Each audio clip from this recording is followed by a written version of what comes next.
mengatakan Kiai Gondrong dikirim macem-macem. Ketika Allahu Akbar, ya Allah anakku belum lulus sekolah, Allahu Akbar, masuk pegawai negeri harus bayar 150 juta. Allahu Akbar, bapak Nedole jadi bupati apa tidak? Allahu Akbar, mudah-mudahan tidak ditangkap KPK. Mana kekhusyuannya? Coba mau memamerkan sholat yang bagaimana ibu-ibu dan bapak-bapak ini? Allahu Akbar sampean fasih saja tidak pernah. Allahu Akbar sampean waktunya sholat malah justru masih berdagang kemana-mana. Sholat subuh sampean masih terlelap. Sholat duhur sibuk bekerja, sholat asar ngeluti dunia, sholat maghrib di perjalanan, sholat isya badannya lulu lantak, sholat tinjur kapan? Coba mau memamerkan apa? Kalau sekarang ini ibu-ibu bapak-bapak sudah di pinggir kubur, coba bayangkan. Amal apa yang sampean mau pamerkan ya Allah?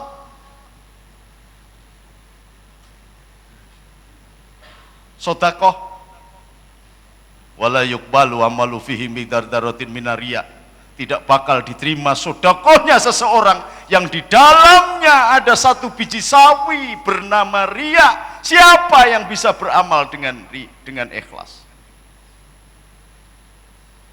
Setiap kali kita beramal, setan buru-buru menggelayuti hati kita dan menggelitiki batin kita untuk memamerkan, aku baru jalan ke sana wahai temanku, dan sudah menjadi kebiasaanku melakukan amal bersodakoh sekian ratus ribu ke masjid anu, ke pesantren anu. Saya biasa beramal untuk fakir miskin, anak yatim, ini. Amalan apa yang sampean anggap ikhlas? Kalau sampean saat ini di pinggir kubur, zakat, emas ibu-ibu, cincin bapak-bapak, puluhan, bahkan hampir 100 gram lebih, tetapi tidak pernah diyakati. Mobilnya Pajero, Everest, Innova, Mercy, Land Cruiser, harganya lebih dari 100 gram emas, tapi tidak pernah panjenengan yakati. Panjenengan diberikan kemudahan oleh Allah untuk melakukan umroh dan haji, padahal umroh itu sama dengan haji. Bainal umroh wa umroh haji, bainal umroh wa umroh haji, tetapi hanya dengan 21 juta saja sampean tidak mampu, katanya masih banyak utang. Kalau ngutang rumah sampean mampu, ngutang mobil mampu, tetapi ngutang untuk beribadah sampean tidak ada keberanian. Padahal Allah mengatakan hal adulukum ala tijaroh, sampean harusnya berdagang dan berani berdagang dengan Allah. Amalan apa ibu-ibu? Pernahkah kaki-kaki sampean ini menginjakkan sofa wal marwah sebagaimana yang dilakukan oleh Ibunda Hajar? Membawa kecintaannya Nabiullah Ismail sebagai seorang ibu, sebagai orang tua yang tidak ada makanan apa-apa, tapi demi cintanya dia berlari dari sofa dan marwah sambil menangis, inna sofa wal marwata min syairillah. Ya Allah, anakku kehausan. Wa man hajjal baita wa tamara fala junaha alaihi an yatawaffa bima Wa man tatawwa'a khairan fa innallaha sakirun alim. Kita tidak pernah menginjakkan kaki di sofa dan marwah, apalagi berlari-lari kecil membayangkan betapa cintanya sang Siti Hajar kepada anaknya. Padahal panjenengan juga punya anak, tetapi kenapa tidak mengikuti itibak Siti Hajar? Bisa membangun ini itu, tetapi ketika menarungkan hatinya sebagai tanda cinta kepada Allah, panjenengan sia-siakan kesempatan itu. Padahal umur tidak pernah bisa diprediksi. Anak kecil mati biasa, orang dewasa mati biasa, orang tua apalagi lebih biasa. Yang gendut mati biasa, yang kurus mati biasa, yang penyakitan apalagi biasa. Dan umur tidak pernah terprediksi dengan benar. Maka ibu coba bayangkan sekarang ini berada di pinggir kuburan. Sudah ketemu wajahnya? Anda di pinggir kuburan, ibu-ibu. Panjenengan sebagai pemimpin tidak pernah bisa berbuat adil. Panjenengan sebagai bapak tidak pernah bisa mendidik anaknya dengan benar. Panjenengan sebagai suami tidak bisa mendidik istrinya. Panjenengan sebagai istri tidak berbakti kepada suami. Panjenengan sebagai ulama, sebagai ustadz tidak bisa menampilkan ilmu yang manfaat kepada murid-muridnya. Panjenengan sebagai murid tidak pernah khidmat kepada orang yang mendapatkan kedudukan khusus di mata Allah. Khidmatu rijali sababul wisoli ila maula mawali. Panjenengan sebagai rakyat ngomel melulu, panjenengan sebagai pemimpin menguntungkan kelompoknya sendiri saja. Lalu apa yang benar sesungguhnya bagi kita ini? Mari sambil kita menghela nafas kembali melakukan astaghfirullahaladzim, astaghfirullahaladzim, astaghfirullahaladzim, innallaha ghafurur rahim. Terus astaghfirullahaladzim, astaghfirullahaladzim, astaghfirullahaladzim, innallaha ghafurur rahim. Khuduru fi majlis dzikri, khuduru fi majlis taklim, afdhalus sholat min alfin rakaatin. Jenengan hadir di majelis zikir begini ini, di majelis taklim begini ini, lebih afdol pahalanya daripada sholat 1000 rakaat. Karena di sini ada ilmu yang tersampaikan, di sini Anda terluruhkan hatinya. Maka tinggalkan pangkat jabatan sampean, tinggalkan kedudukan sampean, kekayaan dan statusnya. Anda adalah hamba-hamba Allah, debu-debu yang mengemis di pinggir jalan makrifat Allah. Coba mintakan maaf diri Anda. Lalu kita ulangi membaca istighfar untuk seluruh lintasan lataif tadi. Astaghfirullahaladzim, astaghfirullahaladzim, astaghfirullahaladzim, innallaha ghafurur rahim. Masya Allah. Sekarang hati kita sudah mulai menata. Lampunya boleh dinyalakan. Saya akan menjelaskan filosofi sholat supaya sampai nanti setelah sholat bisa mempraktekannya. Jadi pertanyaannya, Nabi tadi melakukan Isra wal Mi'raj sudah sholat apa belum? Sudah. Hanya sholatnya beda-beda. Maka ketika Rasulullah lulus sholatnya, sholat yang sejatinya sholat, yaitu hatinya dan semua badannya ini melakukan sholat, maka diberilah yang namanya mahkota sholat. Sholat 5 waktu.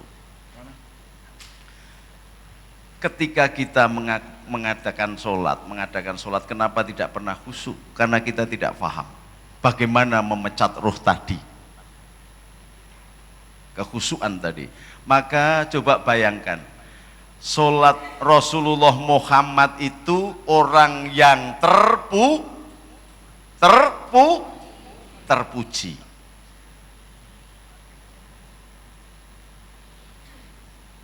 Kalimat terpuji, hamdan atau alhamdu, itu alif, lam, ha, mim, dal. Betul? Maka ketika panjenengan mengatakan alhamdulillah, alhamdu, itu kalimatnya adalah alif, lam, ha, mim, dal.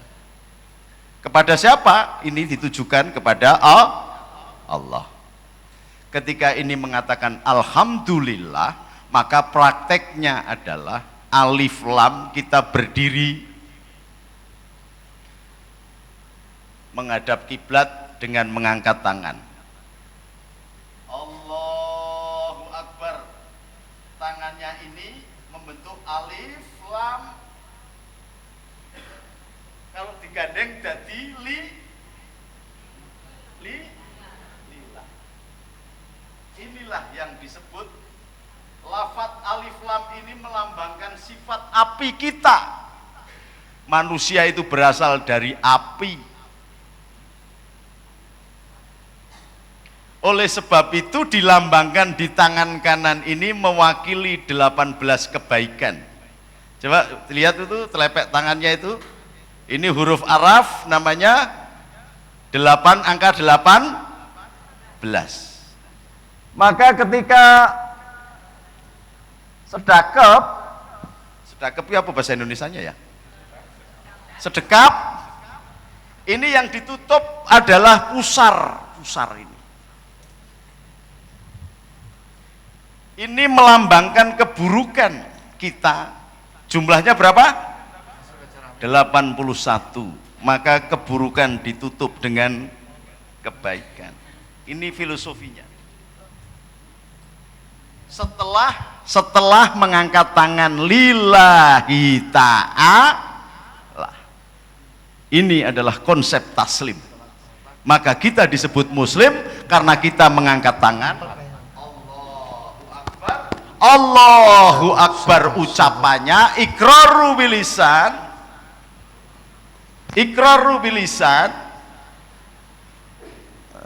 Alhamdulillah, syukran.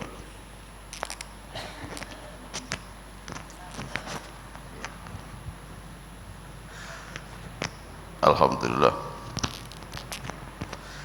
Allahu Akbar begini, ucapannya ikrar bilisan, tasdik bil kolbi, Allah maha bes, akmal bil arkannya, tangannya diangkat 2.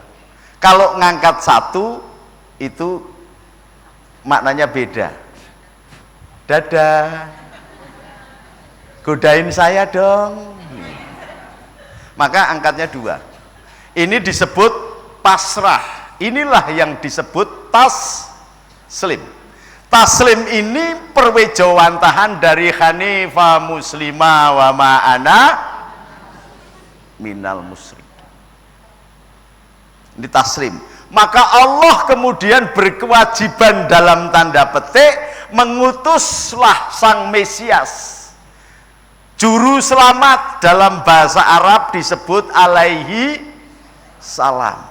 Khusus umat Islam gelarnya adalah sallallahu alaihi, karena menyempurnakan risalah agama Islam sejak Nabi Adam sampai Nabi Isa, disempurnakan untuk umatnya Rasulullah atas derajat pangkat wa ma arsalnaka ila rahmatan lil maka mengangkat tangan inilah yang disebut taslim. Orangnya disebut muslim. Sifat api hilang. Kalau sudah angkat tangan begini, jengkel atau tidak jengkel, pasrah, sudah kalah takluk. Ini adalah ketaatan. yang melahirkan peribadatan.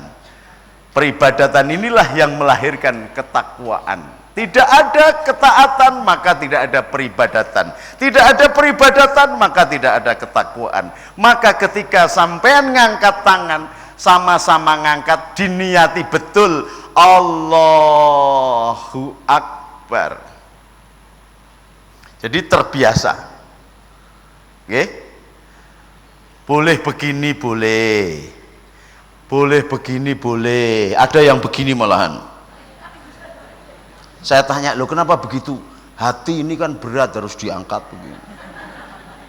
Ada yang begini, Allah. Padahal dulu yang benar begini dulu. Kenapa? Karena tentara-tentara itu membawa pedangnya panjang-panjang. Makanya dipegang begini supaya tidak ketika rukuk. Ini terus ora pegang pedang, nggak pedang apa. Ada yang sholat Allahu Akbar, lihat kakinya, tak kanannya. Saya nggak biasa gini kan, tak geser gini lagi. Saking jengkelnya saya sudah nggak khusyuk, saya lari ke belakang, tak dorong sekalian aja. Saya tanya, loh sampean kok begitu? Biar tidak diisi setan, loh sampean ini loh pelite rak karwan, setan mau sholat aja kok nggak boleh, ya bilang gitu. Aneh kita ini. Lu kenapa kok biar nggak diisi setan ini harus rangkap? Lu setan melok sholat itu nggak boleh. Lu sudah nggak sholat sampai katakan setan. Lu bagaimana sih kita ini? Ini yang kadang-kadang ini ngerepotke. Maka Allahu Akbar berasal dari mewakili alif lam, mewakili anasir api.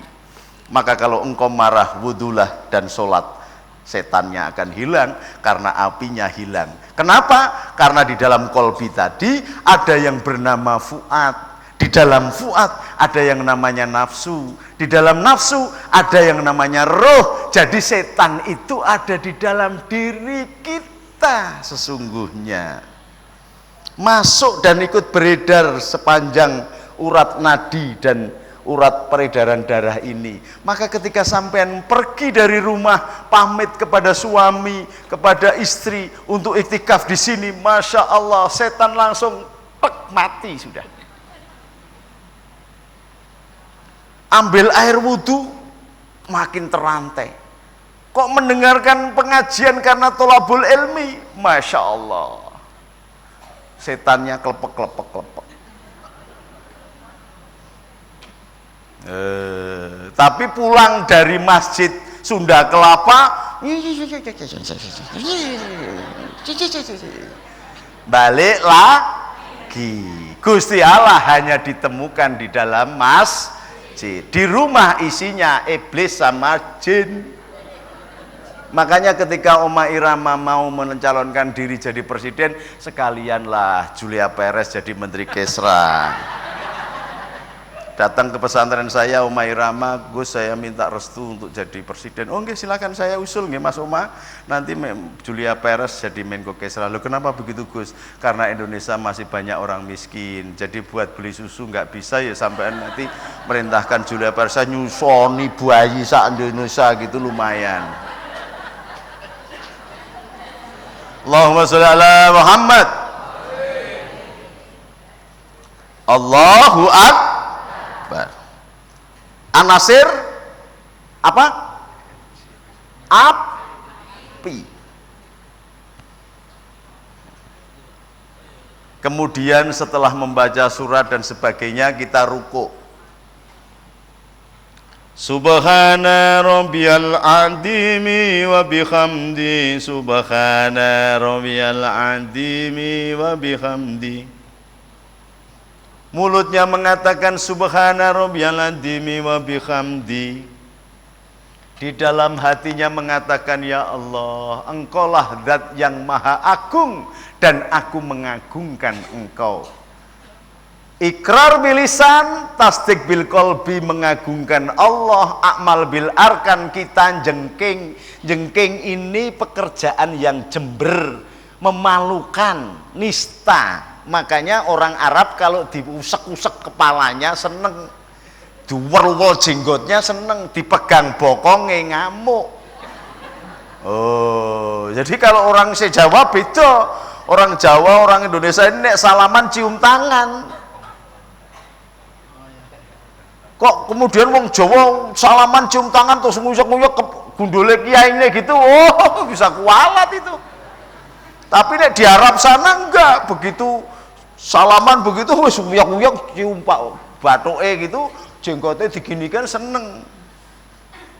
Itu hormat, tetapi jengking ini adalah budaya merendahkan orang Arab. Maka Allah mengatakan, kalau engkau mengucapkan subhana rabbiyal adzimi wa bihamdi kepadaku, maka tunjukkan sikap yang sama atas ucapan itu. Iqrar bil lisan, tasdik bil qalbi, amal bil arkan. Ucapannya begitu, hatinya membenarkan, dan geraknya ini amal bil arkan, jengking istilahnya. Maka membentuk sudut 90 derajat. Ketika berdiri begini, Allahu Akbar membentuk sudut 0,0 tegak. Ketika kita rukuk membentuk sudut 90 derajat, ketika kita sujud membentuk sudut 15 derajat atau 30 derajat, duduk di antara dua sujud membentuk sudut 90 derajat, dirangkaikan menjadi 360 derajat.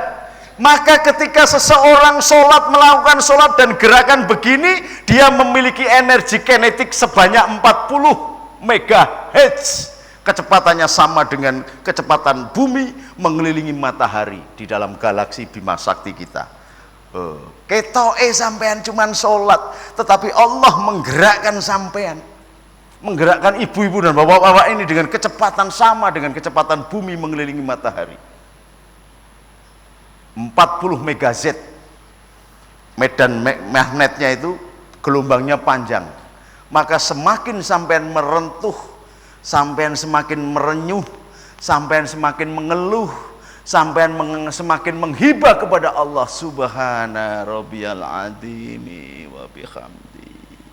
Nggak usah panjang-panjang, nggak usah cepet-cepet. Jangan seperti sholat di depan di masjid saya sana, di pesantren Abdurrahman Wahid atau pesantren Anuriah Soko Tunggal atau Atobah. Saya punya 12 pesantren kebetulan di mana-mana. Itu nek sholat cepet-cepet banget, apalagi nek sholat raweh. Allahu Akbar, bismillahirrahmanirrahim, Allahu Akbar, Allahu Akbar, Allahu Akbar. Wah, cepet banget. Tak tanya lo, kok cepet-cepet banget? Sudah hafal kok bah gitu.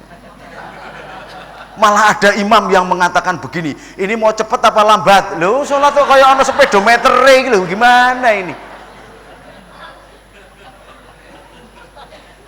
Padahal maknanya itu, kenapa Sayyidina Umar merubah sholat menjadi 33 rakaat? Karena sholatnya Rasulullah itu 8 rakaat. Ning yang dibaca rakaat pertama Al-Baqarah, katam.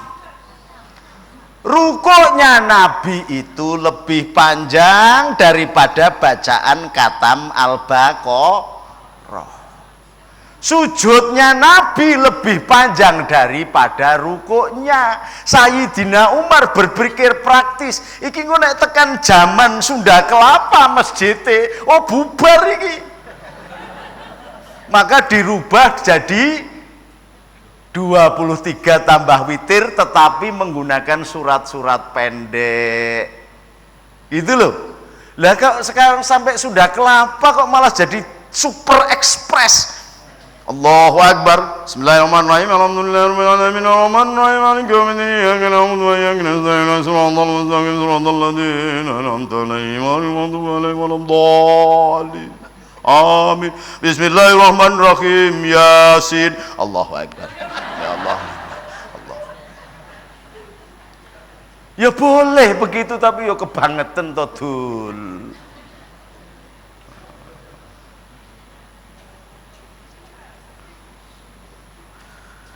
Rukuk membentuk huruf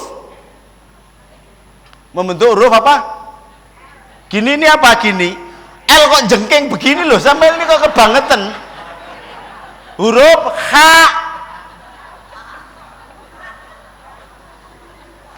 Mewakili anasir angin atau udara atau hawa. Maka kalau sampean masuk angin rukuk yang panjang dijamin kentut.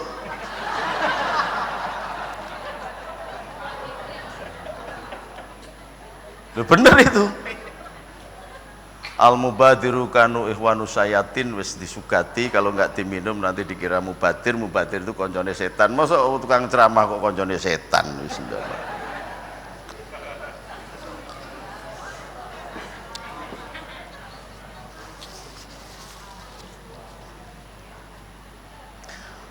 huruf H mewakili anasir angin, maka alif lam H. Lalu sujud. Sujud ini membentuk huruf apa? Masya Allah.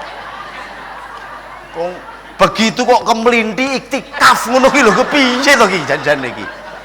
Astagfirullahaladzim. Membentuk huruf men yem payem. Ini mem yem mem. Huruf mem. Ini yang membedakan manusia dan iblis. Sampai kemudian iblis mengatakan ana khalaqtani min nar wa adamin min tin. Aku itu dicipta dari api, Adam kan dari tanah. Karena apa? Karena iblis kemudian tidak mau menyembah kepada Adam. Iblis itu padahal hebat, sebelum pada masa ada manusia itu sudah ada yang namanya Azazil. Dulu sebelum ada planet, ada bumi yang lain yang sudah dibentuk oleh Allah. Maka iblis bernama Azazil, pernah bernama Haris, berjasa menjadi sahabat dan sekaligus gurunya Jibril. Tetapi karena tidak mau menyembah dan hormat kepada Adam yang terbuat dari tanah, maka dia menjadi makhluk bernama Ablasa, makhluk yang mendapatkan inah hukuman. Makhluknya disebut iblis. Maka kalau sampean kok tidak pernah menempelkan kehormatan jidat ini ke tanah, sampean adalah iblis. Gampang. Wah, saya nggak sholat, masih sibuk, tolong pamitkan ya, saya diabsenkan ya. Oh, gundulmu semplok, gue keturunan iblis gue berarti. Karena apa? Tandanya manusia yang dinaikkan derajatnya oleh Allah karena dia mau merelakan kehormatan tempat berfikirnya. Disinilah akal falasifah, di mana roh ketuhanan bisa mencerna di dalam diri kita. Ini lubang ilmu. Ilmu itu adalah makanan roh. Maka kalau ada orang yang rohnya besar kok tidak dididik dengan ilmu yang cukup, kecilnya pasti nakal luar biasa. Saya punya anak yang ke-9, saya kasih nama Salman Al-Farisi. Nakalnya 10 orang, Masya Allah. Saya sampai izin bapaknya kiai, tukang ceramah, anaknya kayak kelakuannya kayak belatung nangka. Itu kalau nakal itu saya lirik-lirikan sama umiknya. Semula saya ngomong gini umiknya karena kemudian marah, terus kalau malam saya nggak boleh, ya wis aku diem aja tak lirik umiknya gitu. Umiknya terus melototin saya gitu. Ya wis tiru aku saya bilang gitu. Tapi begitu kita berikan makanan yang cukup, saya pesantrenkan umur 6 tahun di pesantren hafal Quran. Kebetulan saya punya pesantren yang khusus anak-anak hafal Quran di daerah Pati. Masya Allah, umur 7 tahun sudah hafal Al-Baqarah, hafal Yasin, hafal surat-surat pendek. Kalau ibu-ibu kan sudah hafal Quran gitu kan apa.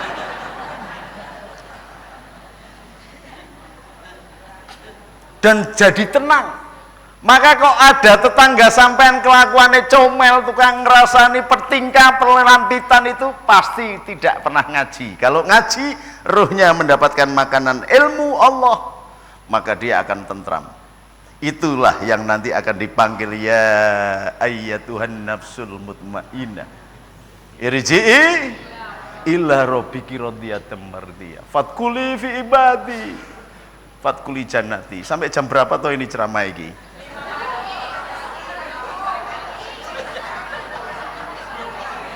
Kopinya sudah habis kok, Bu.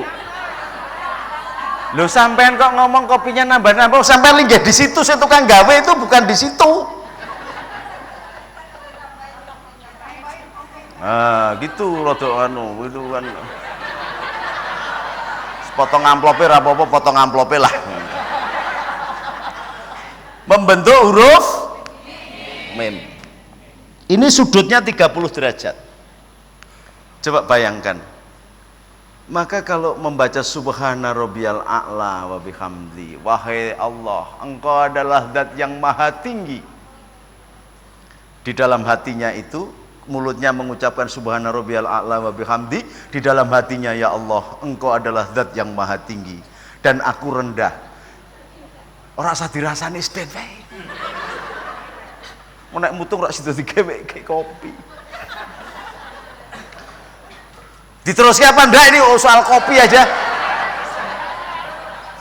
Astagfirullahaladzim.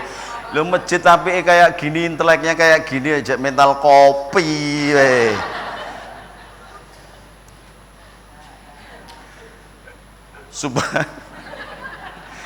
Subhana rabbiyal a'la wa bihamdi, dan kemudian orang tempat kehormatan yang paling mulia ini kita letakkan di tengah tanah.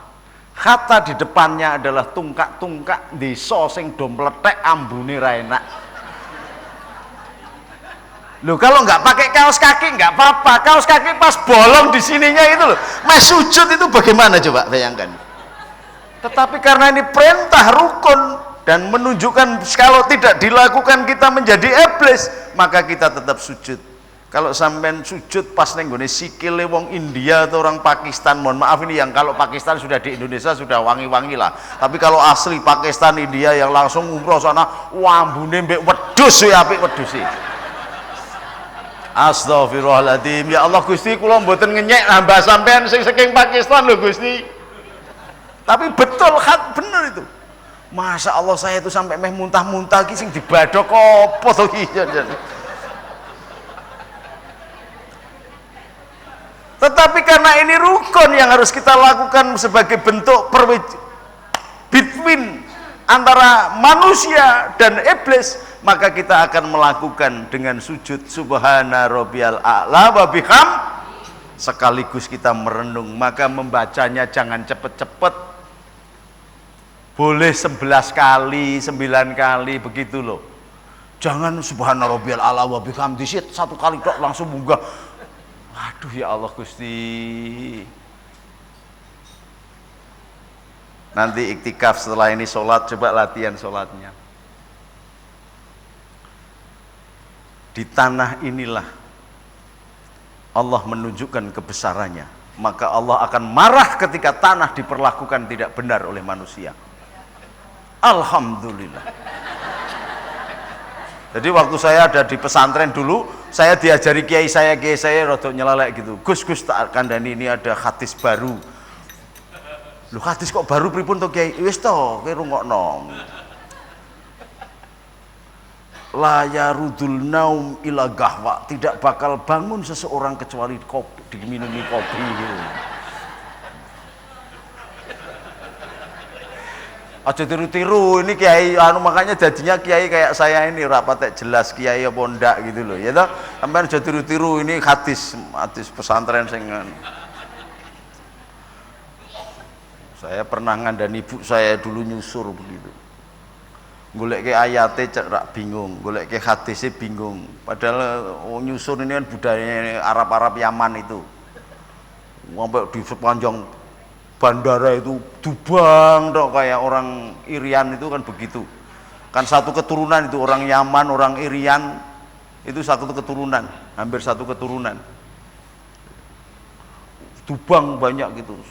Lah saya rada isin terus saya ngomong sama ibu saya, "Bu, batin hati saya, ya Allah kula ngapusi ibu kula ampun di kayak dosa nggih Gusti niki kebaikan." Terus tak jawab dhewe, "Yo." Saya ngomong sama ibu, "Bu, wonten hadis enggal." "Loh, hadis kok anyar to, Nang? Hadis kok baru to, Nak? Hadisnya bagaimana?" "Ini dari kiai saya begini, layu sorsoru yudawiru lambeya." "Apa kuwi?" "Aja padha nyusur, sebab nyusur ki marake bibir nduwer." Terus berhenti nggak nyusur sekarang karena sudah meninggal. "Ila ruhi wa jasadi abina wa umina wa auladina wa zawjina wa syekhina syekhuna hadza majlis al-Fatihah." A'udzubillahi minasyaitonir rajim. Bismillahirrahmanirrahim. Alhamdulillahirabbil alamin. Iyyaka na'budu wa iyyaka nasta'in. Shiratal ladzina an'amta 'alaihim. Diteruskan sujud, kemudian duduk di antara dua sujud membentuk huruf dal. Coba bayangkan, luar biasanya Nabi kita ini memberikan contoh dan keteladanan. Maka ketika panjenengan duduk di antara dua sujud, kok menemukan kekhusyuan 2 menit atau 1 menit atau setengah detik saja, tetapi bisa terbaca doanya yang 8 kata ini, sekali saja sampai akan terselamatkan dari siksa api neraka dan akan dimasukkan ke dalam surga. Ini duduk di antara dua, tapi kalau terawih jangankan tegak begini, belum sempat tegak saja sudah sujud lagi. Lalu bagaimana berdoanya? Justru di sini rahasianya kita muhasabah, berdialog dengan Allah itu di sini. Rabbi ghfirli, ya Allah ampuni aku. Warhamni, kasih sayangilah aku ya Allah. Wajaburni, cukupkanlah ya Allah. Kalau kata wajaburni ini kemudian bisa meresap ke hatinya Andi Malarangeng, pasti sudah puas dengan kumisnya yang meleketet, gelar doktor dan jabatan menterinya, tidak bakal ditangkap KPK karena sudah merasa cukup diberikan rezeki oleh Allah. Apa kita sudah cukup? Merasa cukup? Ini rahasianya adalah innallaha ala kulli syai'in qadir. Kalau kita merasa cukup atas kodrat dan iradatnya Allah, disebut dalam bahasa tasawufnya qanaah, maka dunia ini tidak ada apa-apanya, karena akan melesap di dalam hatinya hasbunallah, aku cukup dengan Allah saja. Maka Rabi'ah Adawiyah, wali perempuan, laki-laki walinya mesti perempuan, dia berdoa, ya Allah masukkan aku di dalam nerakamu sepanjang aku bisa melihat wajahmu. Ya Allah, masukkan aku dalam nerakamu sepanjang aku bisa melihat wajahmu. Karena kerinduan kepada Allah sedemikian rupa, sudah merasa cukup dengan Allah. Maka wajiburni, kurang apanya? Jadi ketua KPU pindah jadi ketua partai. Lah kok kemudian malah ditangkap KPK, minta digantung di Monas, ini karepe piye to ini? Coba kalau ada wajiburni meresap di dalam hatinya, Masya Allah, wis dadi menteri agama ora bakal masuk penjara kayak Kiai Said Akil Al-Munawar. Maka ada seorang kiai yang hebat luar biasa, muridnya 2000, bisa terbang semua. Nabi Musa kalah ilmunya, tetapi akhirnya matinya kafir. Namanya siapa? Barsesoh, gelang-geleng wae apalane. Jadi cobaan bagi ulama-ulama begini yang duduk begini pakai serban begini ini, wah ngeri. Lah sampean Gus, saya tidak begitu ulama, ini saya pakai begini karena rambut saya gondrong. Nek rago tak uculing ini dikira preman.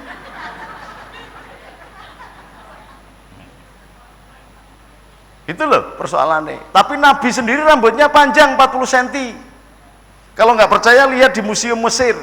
Jadi kok ono sekarang kok sunah Nabi mung jenggote tok gitu terus ndase do plontos kuwi wedhus kuwi jenenge.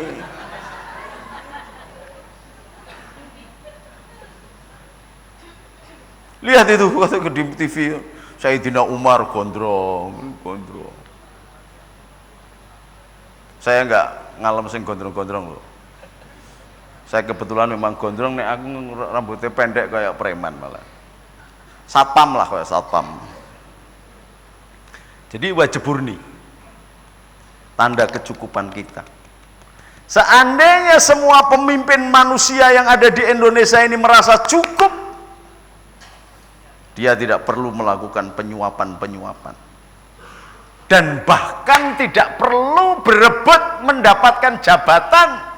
Oleh sebab itu Sayyidina Umar ketika dipilih jadi khalifah dia mengatakan ini adalah cobaan. Tetapi bangsa Indonesia ini royoan menjadi bupati dan wali kota serta gubernur malah jabatan yang lain. Gaji gubernur untuk menjadi bupati saja paling tidak habis 25 miliar. Gajinya sebulan 50 juta. Kali setahun 600 juta, lama jabatannya 5 tahun 3 miliar. Lah sing 22 juta iki ngerampok mana? Maka polisi-polisi itu nggak usah bingung, tangkep bupati itu wacak sembarang tuh angkepi kabeh pasti korupsi. Karena nggak mungkin orang ikhlas amal 22 miliar itu nggak mungkin.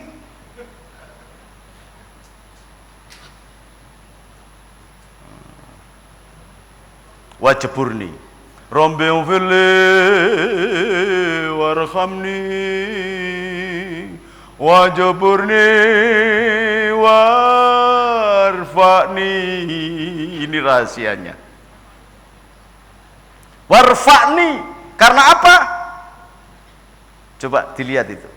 Innal insana fi ahsani taqwim summa radadnahu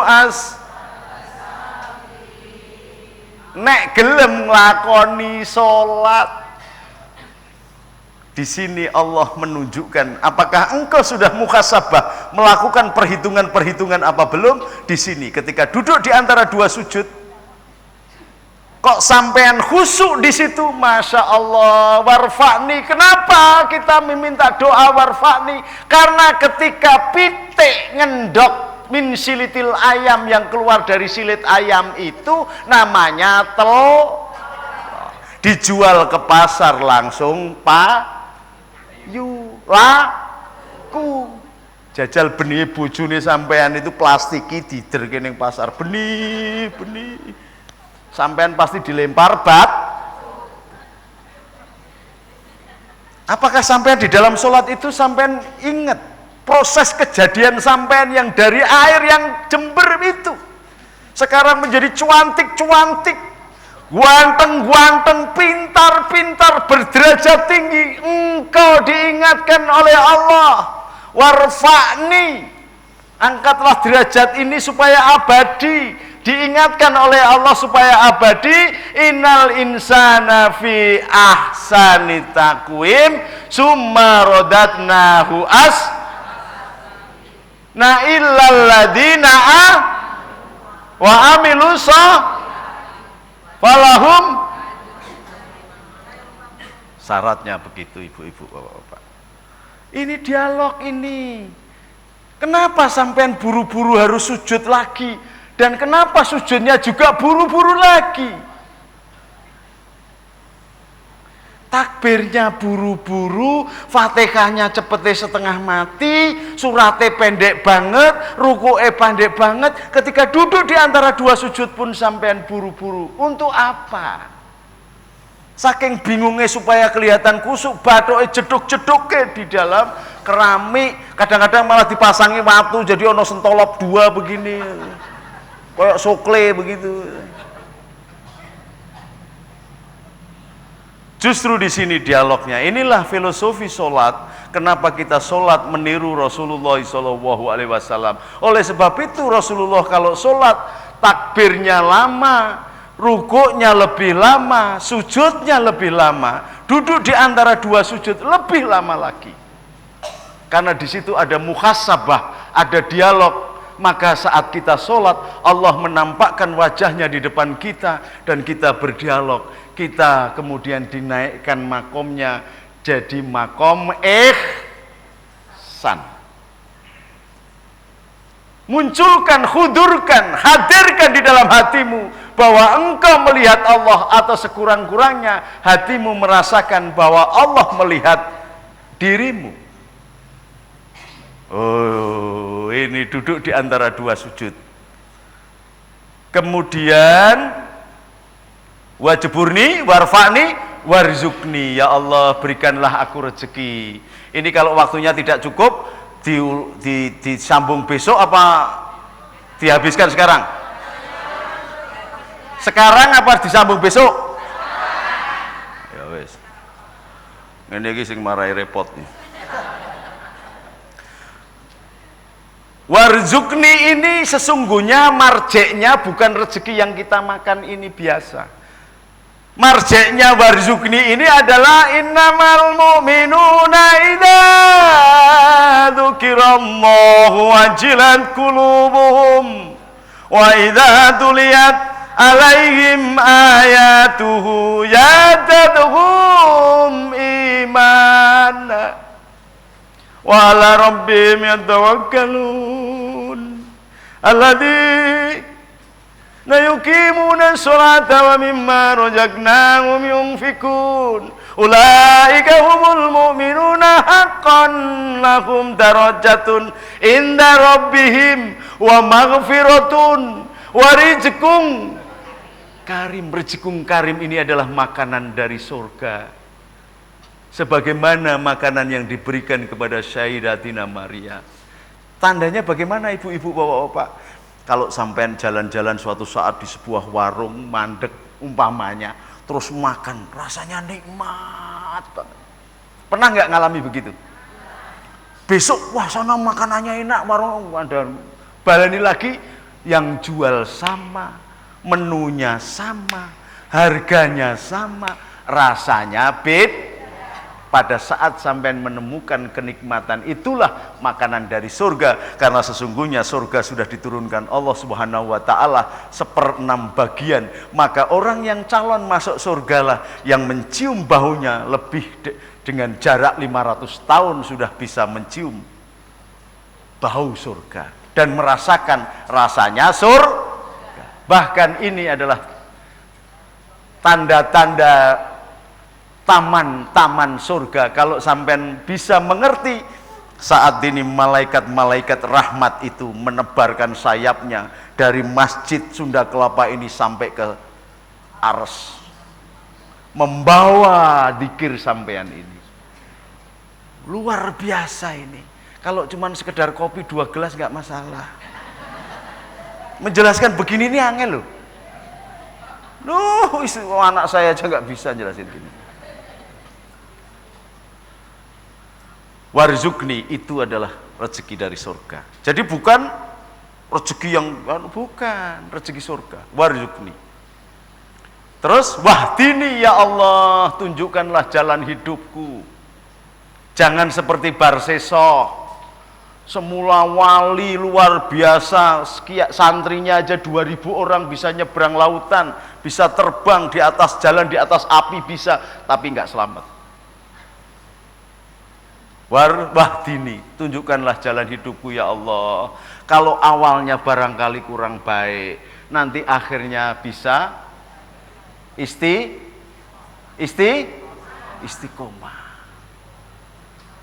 Setelah istiqomah jadi selamu deng kabeh sekarang wis ah. Husnul khotimah. Ngono wae lho, Nduk, ya Allah Gusti. Wahdini wa afini ya Allah, berikanlah kesehatan. Coba bayangkan ibu-ibu, masuk akal apa enggak? Duduk dari jam berapa sampai sekarang sampean masih kuat. Kalau ini Allah sendiri tidak memberikan rahmat kepada ibu-ibu dan bapak-bapak ini, nggak bakal kuat. Betul?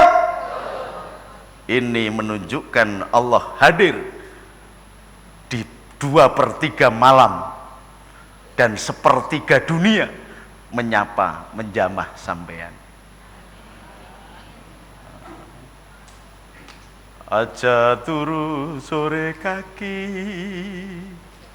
ana dewa ngangklang jaga, nggawa bokor kencanane, kang isi donga tulak sandang kelawan pangan, kanggo wong kang melek dalu sabar lan narima.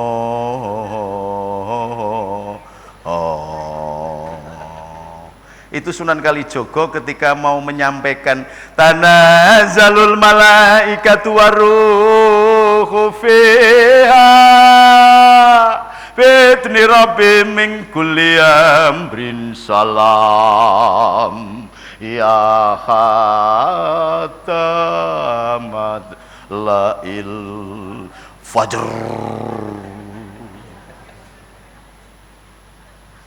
Enak dilakukan.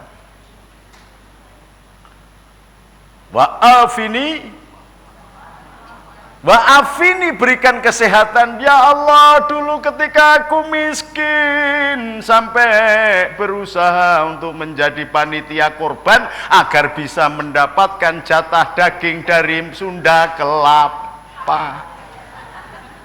Ya Pak ya? Tapi setelah bisa beli daging, kata dokter kolesterol. Mau makan tempe, emping, melinjo, tahu, kacang, katanya dokter asam urat. Maka di sini rahasianya wa'afini. Berikan kesehatan. Karena berbahaya kalau kesehatan tidak menempel pada dirimu, maka engkau mengikuti dokter sing gombal itu, makanan halal engkau haramkan. Engkau berarti mencaci maki Allah Subhanahu wa taala. Itu lebih musyrik daripada musyrik. Daging halal apa haram? Tapi karena dokter mengatakan kolesterol, engkau tidak berani memakannya, berarti mengharamkan daging. Padahal kalau panjenengan makan beras dan itu dibacain bismillah, itu salah satu kitab menjelaskan dia akan bercahaya di dalam hati ini selama 40 hari. Ketika makan jagung, makan kacang dengan bismillah akan bercahaya di dalam hati 40 hari. Makan kurma dibacain bismillah akan bercahaya di dalam hati selama 40 hari. Tetapi karena sampai ini sembarang muangan walwal sampai sandal diuntal, kadal dipangan, aspal diemplok. Makanya jalan di Indonesia ini tidak pernah bener karena semulai menterine sampai tukang kuline korupsi kabeh. Lu aspal kok dipangan lebih gitu. Terakhir wa'afini wa'fu anni, maka tutuplah kesalahanku ya Allah. Seandainya Allah itu seperti saya, sampean salah sidik, salah satu dikei titik cilik banget, plik, salah lagi, plik, salah lagi. Sekarang sampean berhadapan dengan saya itu hitam budeng kayak pakaiannya ibu ini pasti. Jangan biar ngantuk, enggak apa-apa, enggak apa-apa. Oh, ngaji ngantuk itu dapat surga juga. Jadi ini filosofi sholat. Ketika kita berdiri 0,0 derajat, rukuk 90, sujud 30, duduk 90, sujud lagi 30, duduk berdiri lagi 0,0, maka kita memiliki pandangan gerak molekul magnetis seperti cahaya. Oleh sebab itu, internet manapun, satelit manapun melihat Ka'bah dan Makkatul Mukarramah, melihat Madinatul Munawwarah bercahaya. Dan ketika kemudian saya pas di pinggir bibir halamannya Ka'bah itu, saya ditelepon oleh wartawan sini untuk diwawancara, itu di Ka'bah kok keluar cahaya, Gus. Goblok kamu, bukan cahaya dari langit ke bawah, justru dari bawah ke langit. Karena apa? Hukum fisika mengatakan ketika ada gerakan berlawanan dengan arah jarum jam, ini melahirkan energi kinetik, kemudian melahirkan daya ke atas. Pelajaran fisika kelas 1, cahaya daya ke atas. Maka seseorang yang penyakit apapun, hatimu beku sebeku apapun, ketika engkau melakukan tawaf, maka engkau ibaratnya besi yang menggesek kepada magnet. Cahayamu kembali harmoni, tubuhmu menjadi sehat kembali, wajahnya berseri-seri. Maka kiai yang sering ke sana wajahnya ganteng, meskipun umur saya sudah 67 tahun, kata istri saya masih ganteng. Soalnya bojone mengaku tok, tak kandhani kowe yem. Ini energi kinetik. Maka selamat beriktikaf. Saya sudah menjelaskan asal tahapan, dan tolong ini menjadi catatan. Syukur kalau bisa dibukukan, nanti siapapun yang iktikaf lagi bisa membaca lagi supaya bisa kena, nanti bisa dibacakan anak-anaknya, dibukukan kecil supaya paham. Selama ini orang sholat nggak ngerti filosofi sholatnya, wis artine ora mudeng, gerakane ora mudeng, filosofine ora mudeng, kon khusuk piye?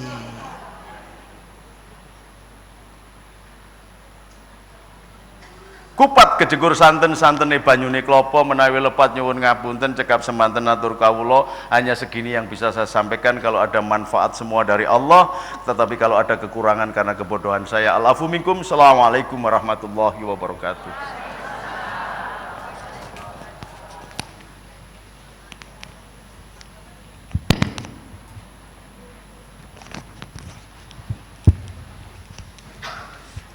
Subhanallah walhamdulillah, jamaah ini berkallah pada malam hari ini sungguh luar biasa.